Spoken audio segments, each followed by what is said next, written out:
నమస్తే, తెలుగు న్యూస్కి స్వాగతం.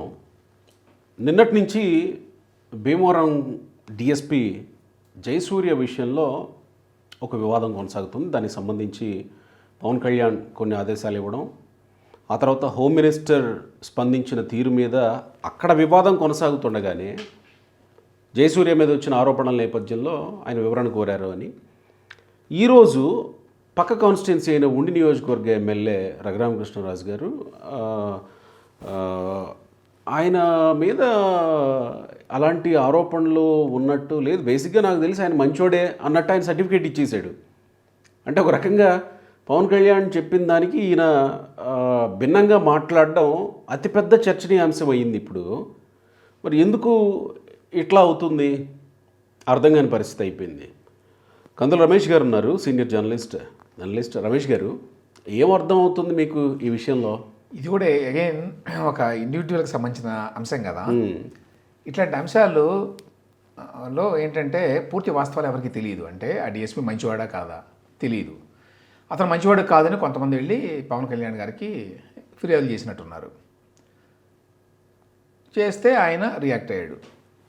లేదు ఆయన మంచివాడే అని చెప్పి రఘురామకృష్ణరాజు గారు ఏదో స్టేట్మెంట్ ఇచ్చాడు. వీళ్ళేమో ఆయన ఏదో పేకాట ఆడనిస్తున్నాడు, ప్రోత్సహిస్తున్నాడు అక్కడ భీమవరం ఏరియాలో, ఇంకా ఇతర కంప్లైంట్స్. ఆయనేమో లేదు ఆయన బాగా చేస్తున్నాడు అన్నారు. సో ఆయన బాగా చేస్తున్నాడా, మంచివాడా కాదా, పేకాటని ప్రోత్సహిస్తున్నాడా, ఈ విషయాలు మనకు తెలియదు. ఇవి ఇద్దరు చేసే ఆరోపణలు. ఇక్కడ ఇష్యూ ఏంటంటే పవన్ కళ్యాణ్ దగ్గరికి వచ్చి కొంతమంది ఫిర్యాదు చేసినప్పుడు ఆయన దీని మీద రెస్పాండ్ అవ్వాలి అనుకున్నప్పుడు దానికి ఒక పద్ధతి ఉంది. అలా కాకుండా ఆయన పేపర్లో రకరకాలుగా వార్తలు వచ్చినాయి. ఒకటేమో వెస్ట్ గోదావరి ఎస్పీకి ఆయన ఫోన్ చేసి మీరు డీటెయిల్ రిపోర్ట్ ఇవ్వండి డిఎస్పీ వ్యవహార శైలి మీద అని అడిగారు అని. అలాగే అనిత హోమ్ మినిస్టర్ కదా, ఆవిడ కార్యాలయానికి కూడా పంపించి మీరు రిపోర్ట్ ఇవ్వండి అని అడిగారని. డిప్యూటీ సీఎంకి ప్రత్యేకమైన అధికారాలు ఏమి ఉండవు, మిగతా మంత్రులకు లేని అధికారాలు ఏమీ ఉండవు రాజ్యాంగం ప్రకారం. అవును కదా. డిప్యూటీ సీఎం అనేది మనం పెట్టుకున్న పేరు తప్ప దానికి సీఎంకి మాత్రమే ఉంటాయి అధికారాలు, ఏ మినిస్టర్నైనా ఏదైనా అడగడానికి. ఈ విధంగా నేరుగా గనక వెస్ట్ గోదావరి ఎస్పీని డీటెయిల్ రిపోర్ట్ అడిగితే యాక్చువల్గా అది పద్ధతి కాదు. సదుద్దేశంతోనే చేసి ఉండొచ్చు, కన్సర్న్తోనే చేసి ఉండొచ్చు, తెలియదు మనకి. అది చెప్పాను కదా, భీమవరం డిఎస్పీ మంచివాడా కాదనే విషయం మనకైతే తెలియదు, ఎవరి వాదనలు వాడవి. అదొక ఇష్యూ అని చెప్పి అనుకున్నప్పుడు దాన్ని ట్యాకిల్ చేయడానికి మార్గాలు ఉన్నాయి. పవన్ కళ్యాణ్ నేరుగా సీఎంతో మాట్లాడవచ్చు, ఇతని మీద ఏదో ఆరోపణలు వస్తున్నాయి, ఈ వ్యవహారం ఏంటో కొంచెం చూడండి, మీరు చెప్పండి అంటే ఆయన చెప్పొచ్చు. లేదు ఈయనే హోమ్ మినిస్టర్కి ఫోన్ చేసి, లేదా అధికారికంగా కూడా పంపించవచ్చు. అధికారికంగా ఏంటి, నా దృష్టికి ఇట్లా వచ్చింది, ఈయన మీద ఆరోపణలు ఉన్నాయి కాబట్టి దీని మీద విచారణ చేయండి, లేదా ట్రాన్స్ఫర్ చేయండి, వాట్ ఎవర్ లేఖ రాయొచ్చు ఆయన.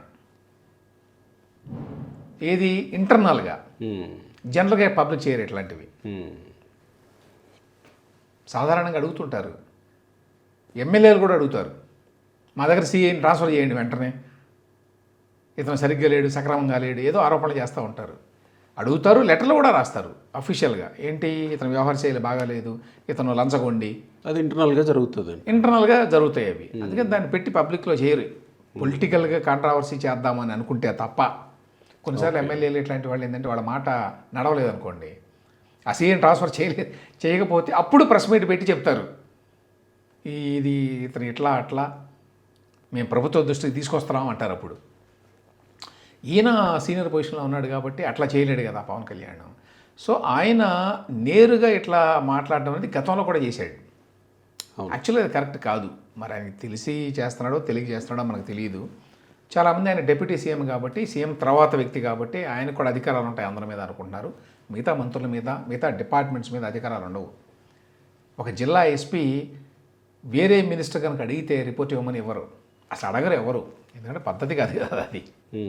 ఇప్పుడు హోమ్ మినిస్టర్గా ఉన్న అనిత, ఆవిడ వేరే డిపార్ట్మెంట్లో ఒక అధికారిని అడుగుతారా రిపోర్ట్ ఇవ్వండి ఫలానా ఇష్యూ మీద నాకని, వెంటనే గొడవలు అయిపోతాయి ఆ మినిస్టర్కి ఈ మినిస్టర్కి అట్లా అడిగితే.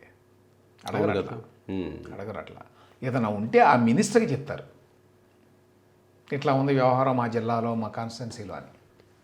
అంతేగాని నేరుగా అతని మీద విచారించండి, రిపోర్ట్ ఇవ్వండి నాకు అని అడగరు. అది చాలా ఇబ్బందికరం యాక్చువల్గా, అఫీషియల్గా.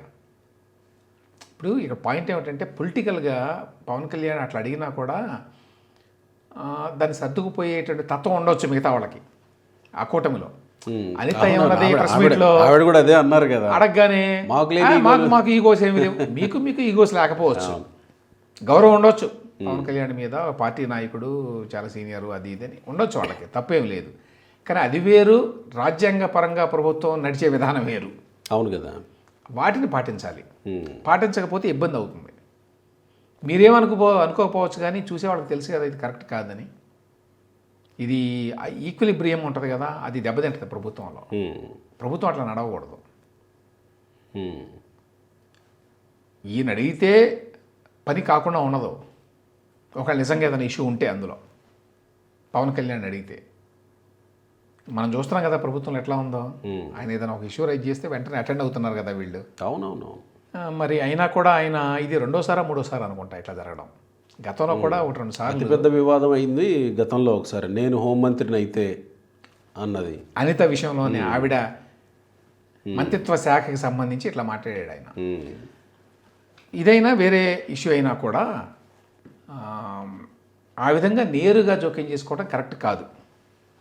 కానీ ఆ విషయాన్ని కూడా బహుశా నేను అనుకుంటాను చంద్రబాబు నాయుడు గారు వీళ్ళు చెప్పలేకపోతున్నారు పవన్ కళ్యాణ్కి.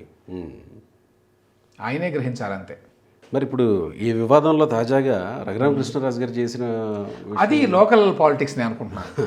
లోకల్గా ఏమవుతుంది, కొంతమందికి ఇష్టం ఆయనంటే కొంతమందికి ఇష్టం లేదు. ఆ ఇష్టం లేని వాళ్ళు వెళ్ళి పవన్ కళ్యాణ్ గారికి చెప్పారు, ఫిర్యాదు చేశారు. ఏది నిజమో మనకైతే తెలియదు. కానీ దీనివల్ల ఇంకొక సమస్య ఏమిటంటే ప్రభుత్వంలో కూటమిలో అందరూ ఒక మాట మీద లేరు అనే అభిప్రాయం కలిగే ప్రమాదం ఉంది కదా. Raghuramakrishnaraju TDP plus deputy speaker plus ఆ ఏరియా వాళ్ళు, స్థానికుడు కదా ఆయన భీమవరానికి. ఆయనేమో మంచివాడండి డిఎస్పీ అని సర్టిఫికేట్ ఇస్తున్నాడు. అవును. ఇక్కడ పవన్ కళ్యాణ్ ఏమో వెంటనే ఆయన మీద డీటెయిల్ రిపోర్ట్ ఇవ్వండి, ఆయన అవినీతికి పాల్పడుతున్నాడు, పేకాటను ప్రోత్సహిస్తున్నాడు అని ఆయన అన్నాడు. మరి ఎవరి మాట నిజం? సో దానివల్ల ఏమవుతుందంటే కొంత అనైక్యత ఏదో ఉంది, కొన్ని విభేదాలు ఏదో ఉన్నాయి వీళ్ళల్లో అనే విషయం పబ్లిక్లోకి వస్తుంది. ఇంటర్నల్గా ఉంటాయి కానీ ఇంటర్నల్గా దాన్ని సాల్వ్ చేసుకోవడం వేరు, పబ్లిక్ ఇట్లా మాట్లాడడం వేరు. అంటే పొలిటికల్గా చూసినా కూడా ఒక డిప్యూటీ సీఎం తన మీద వివరాలు ఇవ్వండి అని అన్నారంటే రఘురామకృష్ణరాజు గారు ఆ విషయం తెలిసి కూడా ఈయన అలా అంటున్నారంటే అక్కడ ఏదో వర్గాలు సంథింగ్, ఒక వర్గం వెళ్ళి ఈయన కంప్లైంట్ చేసి ఉంటుంది, ఈయన వేరే కాబట్టి నాకు తెలుసు మా ఏరియా కదా నాకు తెలుసు అని. సో అది కూడా ఆయన కూడా అదేదో ఇంటర్నల్గా మాట్లాడవచ్చు కదా, ఆయన కూడా ఓపెన్గా మాట్లాడేశాడు. అవును, బేసిక్గా ఆయన ఓపెన్గా మాట్లాడుతుంటాడు అన్ని విషయాలు. అవును. కాబట్టి ఇది కొంచెం గొడవ అయ్యే అవకాశమే ఉందనిపిస్తుంది నాకు ముందు. అంటే వీళ్ళు మళ్ళీ జోక్యం చేసుకొని సర్దుతారనుకోండి. అంటే మనం ఇప్పుడు దీనికి ముందు ఒక 2 వీడియోలు మాట్లాడాము. అక్కడ ఇక్కడ యాతావాత తెలియవస్తున్న అంశం ఏంటంటే సమన్వయం ఎక్కడో మిస్ అవుతుంది.